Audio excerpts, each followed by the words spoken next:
Okay, welcome to the video guidelines for your nutrition or dietary analysis number 2 assignment. I'm gonna cut to the chase on this one, so I'm gonna skip the beginning part, which is a second 24-hour recall. So just like your dietary analysis 1, this assignment asks you to do another 24-hour period.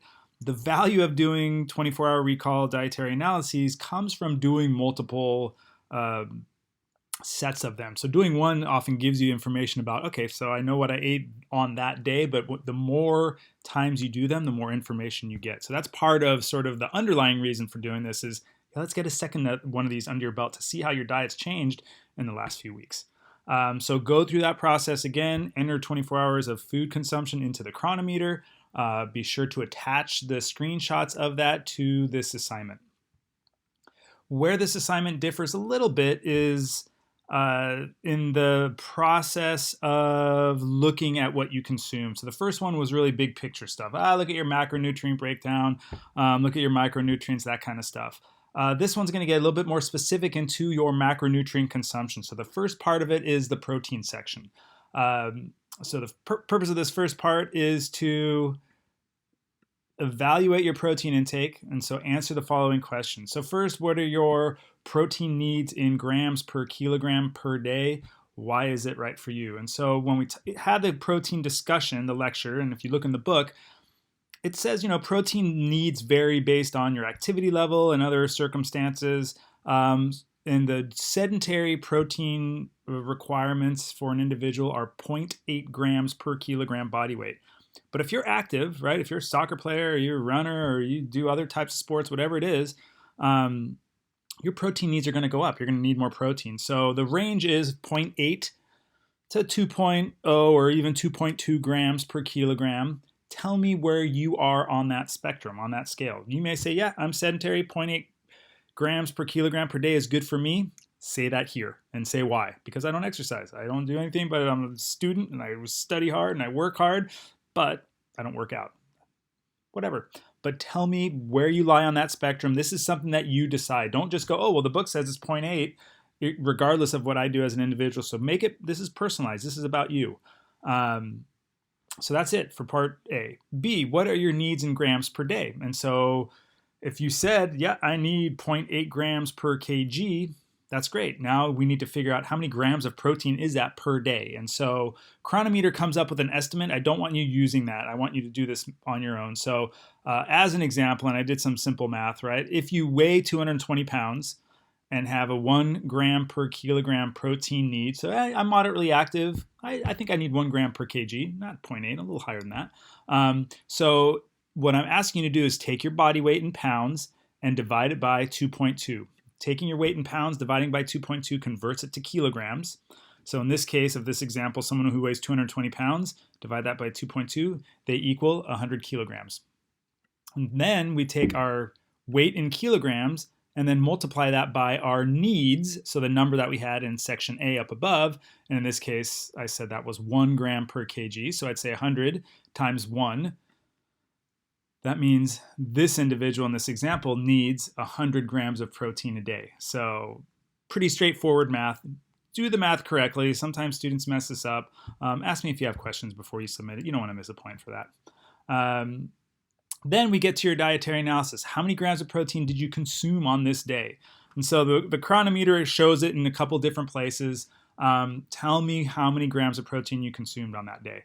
Also, what percent of your total diet came from protein on this day? And so this is similar to what you did in the first dietary analysis. What percent of the overall diet, don't say I had 120% of my protein needs, what percent of the overall diet, that's where you hovered over that little bar graph, came from protein this day? Mostly you're going to be between the 10 and 20% zone for the most part.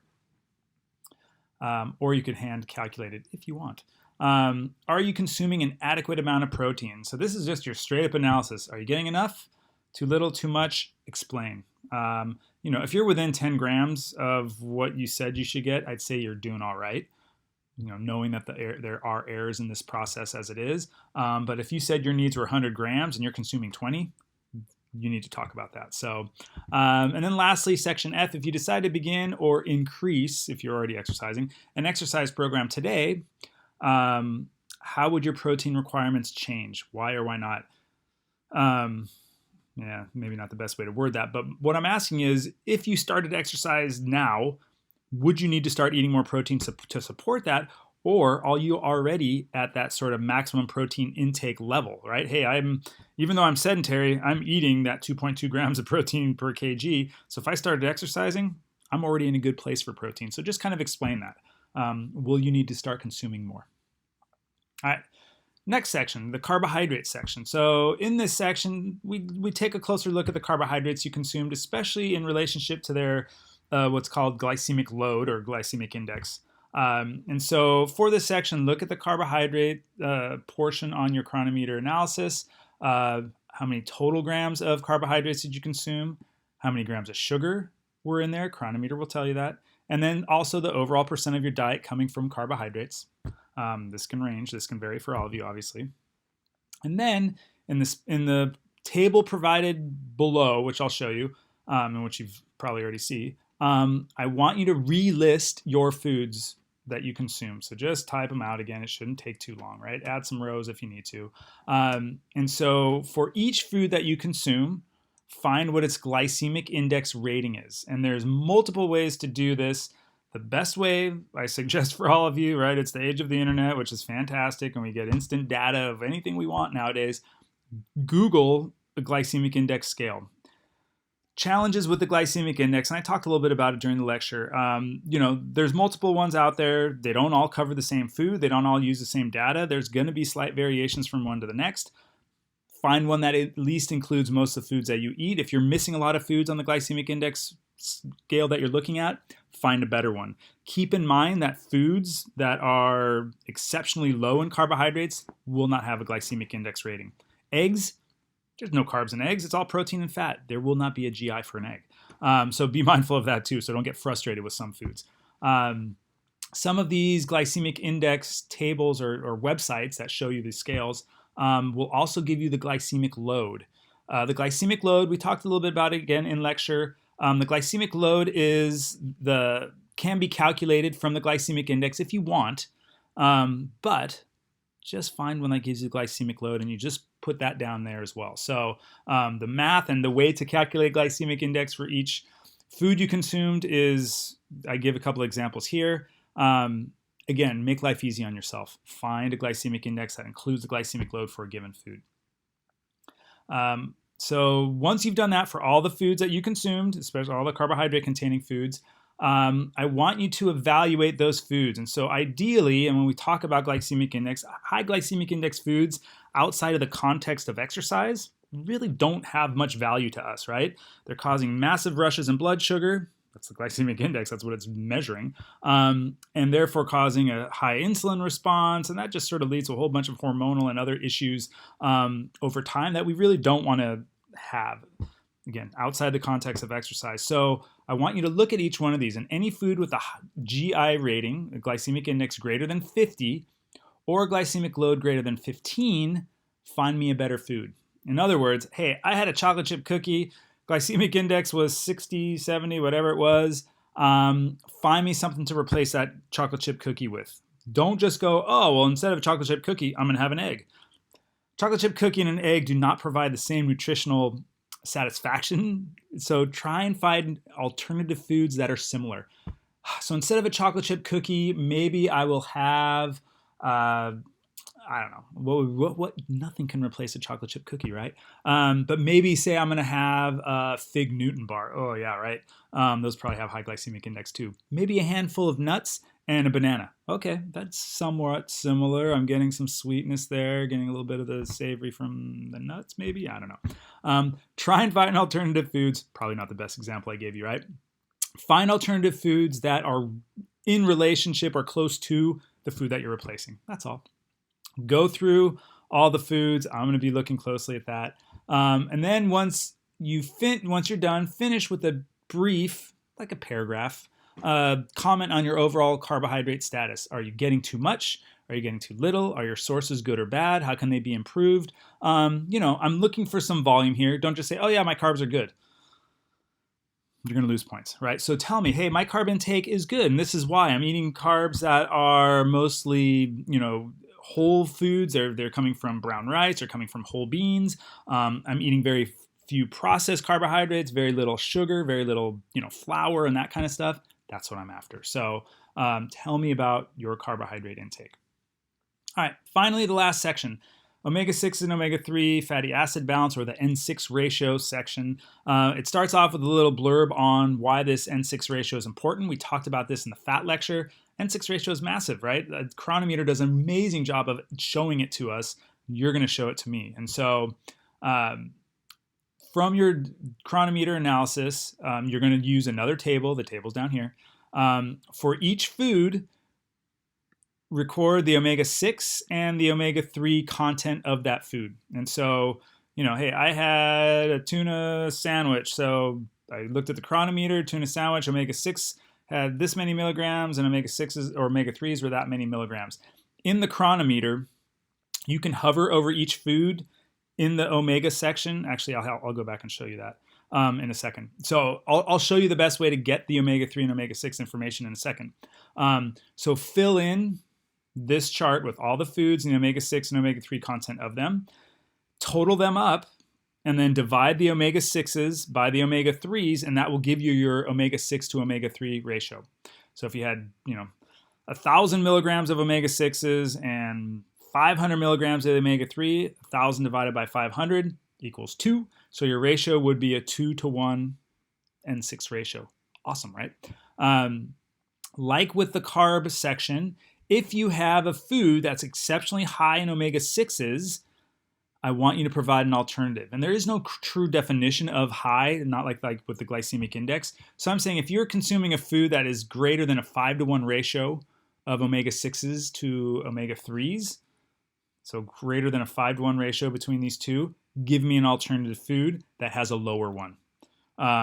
You'll find that fish, and especially salmon, is a great alternative, but don't use salmon as an alternative for a cookie. That isn't satisfying the same sort of nutritional situation. You're not going to have a piece of salmon for dessert if you had a chocolate chip cookie for dessert. So try and keep things in like terms in terms of the alternative food. Do the same with your alternative food. So if you had, let's say you had a cookie here and you put, let's just say you had salmon here, put the new omega-3 and omega-6s here, and then add everything up again. And so you're going to have your new diet. And so if there's foods that you didn't replace, transfer them over. And in your new diet, you're going to have a new N6 ratio. And that should be lower than your original N6 ratio, right? So you have your original N6 ratio and your alternative one. The alternative one is a suggestion to you. This is how I can improve my N6 ratio with these foods. Ultimately, both with the carbohydrate and this omega section, these are suggestions for, hey, when you're at the grocery store and you've been buying these chocolate chip cookies, super high glycemic index, super high N6 ratio, you just researched an alternative that gives you a much better N6 ratio and a much better glycemic index. So let's take a quick look at chronometer. And there we are.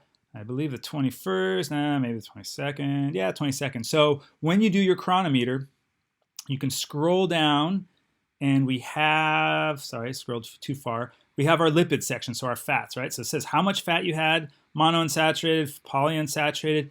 Then it has our omega-3 and omega-6 section, right? So my total omega-6 consumption for this day was basically 25 grams compared to omega-3s, which is like 3.5. That's like a 9-to-1, 8-to-1 ratio. Not great, right? No, it's closer to, it's 7-to-1, 8-to-1, something like that. Not ideal, right? But it's okay. So what you can do, though, for each food, if you hover, so my omega-3s, if I hover over this omega-3 section, that little window that pops up tells me the content of omega-3s in all those different foods, right? So use that. The same can be done with the omega-6s. And so it will give you omega-6s and omega-3s. It will give you your N6 ratio. And so this is, the numbers that you add up should be very close to this. There might be slight discrepancies, but at the bottom of your table, right here, these two numbers right here for omega-6s and omega-3s should be very close to these two numbers, right? I mean, these are your original diet. Your alternative diet should be a little bit different. And what I suggest for your alternative foods, if you haven't already figured this out, if you're looking at your chocolate chip cookie, let's say that's an alternative food. Oops. Um, chocolate chip cookies, homemade, right? I'm going to have one. I'm going to add a serving of one. You can go to a specific food on Chronometer. Oh, can you do that? No. Um, maybe yes, you can. This is a chocolate chip cookie, right? Yes. So if I'm looking at the chocolate chip cookie, so if you highlight that food, it'll only give you the information on that individual food. And so if I scroll down here on my chocolate chip cookie, I can look at my N6 ratio and go, you know what?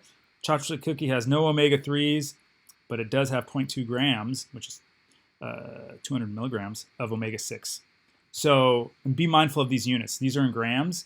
I think on my sheet I have it in milligrams. So just use like units. It can be in grams, it can be in milligrams. Just use the same units all the way across. So, all right, I've spoken too much. I hope that helps. Let me go back here though, because there is one last thing. On your omega-3s section, when you're done, like with the carbohydrates, finish with a brief type comment on your N6 ratio. Do you have an inflammatory diet? Are there improvements that you can make? If so, how? Are your alternative foods useful? That kind of stuff. Again, give me a little bit of substance. A good paragraph, a half a page or so, should be enough to make me think you put some thought into it. So, all right, that's it for Dietary Analysis 2. Good luck.